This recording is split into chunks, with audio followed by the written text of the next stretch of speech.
Halo, berjumpa lagi dengan Fancy Labs. Buat kalian yang belum subscribe, silahkan tekan tombol subscribe, kemudian nyalakan tombol notifikasinya agar selalu update info terbaru dari kita. Terima kasih.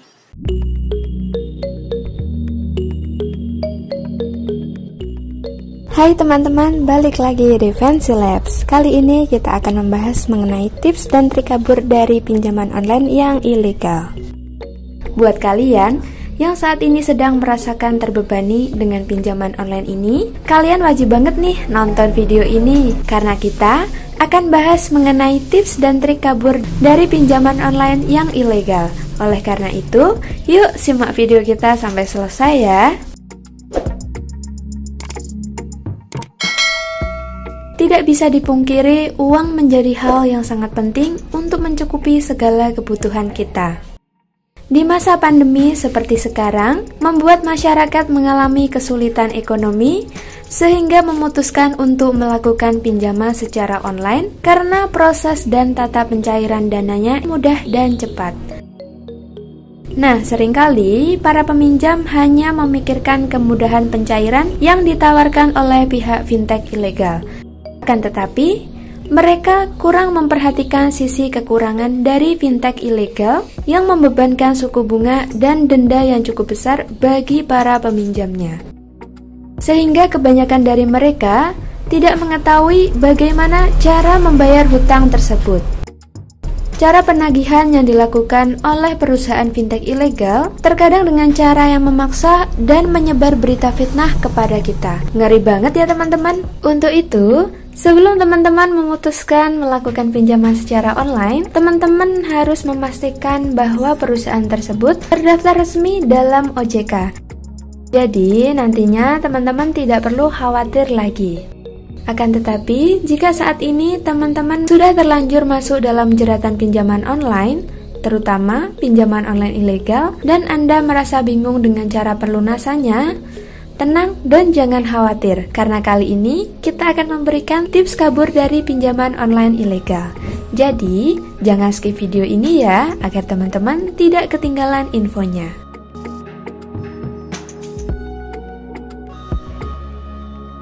Nah teman-teman, arti kata kabur di sini yaitu solusi dan langkah terbaik untuk menghadapi pinjaman online ilegal ya.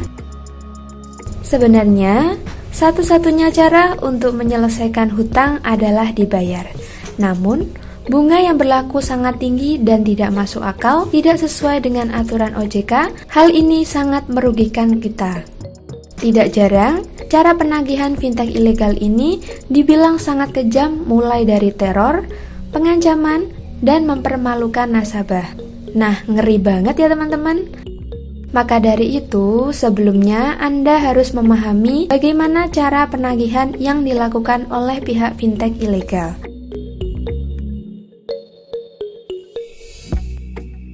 Nah teman-teman, saat kita menginstal aplikasi dan ingin melakukan pengajuan pinjaman, kita dimintai izin agar aplikasi pinjaman online ini bisa mengakses data-data di HP kita, mulai dari kontak, riwayat telepon, dan SMS, hingga file-file yang ada di HP.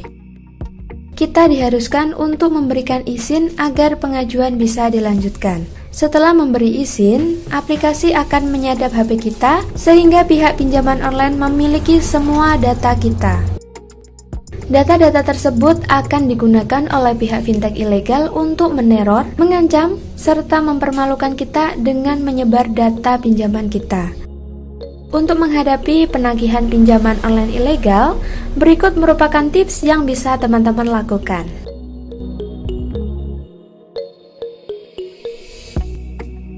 Pertama, kondisikan orang-orang yang ada di daftar kontak HP. Yang paling utama, jika teman-teman terlilit hutang di pinjaman online ilegal dan tidak mampu membayar, yaitu memberitahu kepada orang yang dikenal jika data kita disalahgunakan oleh pinjaman online ilegal. Karena kemungkinan besar, semua kontak kita akan dihubungi oleh pinjaman online ilegal. Jadi, jika kita sudah memberitahu apa yang terjadi sebelumnya, maka akan lebih siap untuk menghadapinya. Tips yang kedua, ganti nomor HP. Cara penagihan yang sangat kasar tentunya akan membuat kita menjadi risih. Nah, kita bisa mengatasinya dengan mengganti nomor HP agar fintech ilegal ini tidak bisa menghubungi kita lagi. Tips yang ketiga yaitu menguatkan mental kita. Untuk menghadapi fintech ilegal yang cara penagihannya sangat kasar dan membuat kita down, kita harus menguatkan mental kita.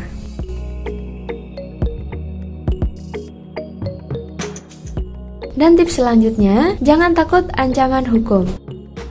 Untuk menakuti dan memaksa nasabah untuk membayar hutang, biasanya pihak pinjaman online akan melakukan ancaman dengan membawa permasalahan ke jalur hukum. Tapi, teman-teman tidak perlu takut karena masalah hutang piutang tidak bisa memenjarakan seseorang.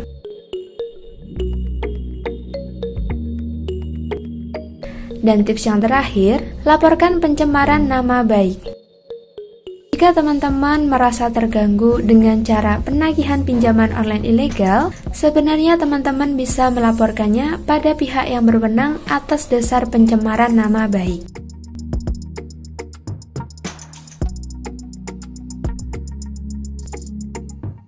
Nah teman-teman, itu tadi merupakan tips dan trik kabur dari pinjaman online ilegal. Mungkin teman-teman bisa melakukan tips dan trik tersebut.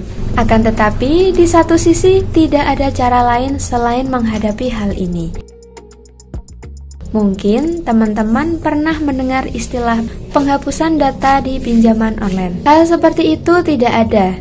Jadi, jika ada yang menawarkan jasa untuk menghapus data kita di pinjaman online, bisa dipastikan 100% penipuan.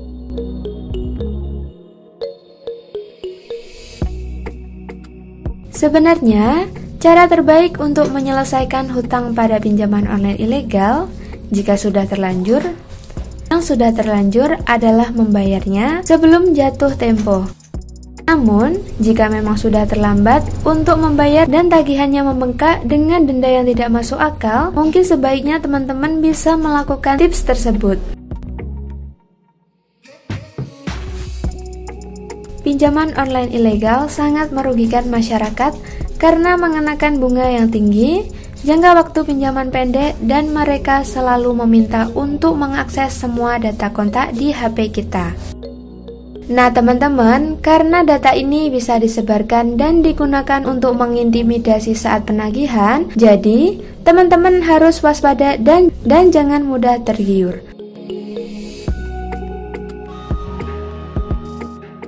Oke, demikian. Jangan lupa like jika kalian suka video ini, serta share agar teman-teman kalian juga merasakan manfaat dari video ini ya. Silahkan tinggalkan pertanyaan di kolom komentar.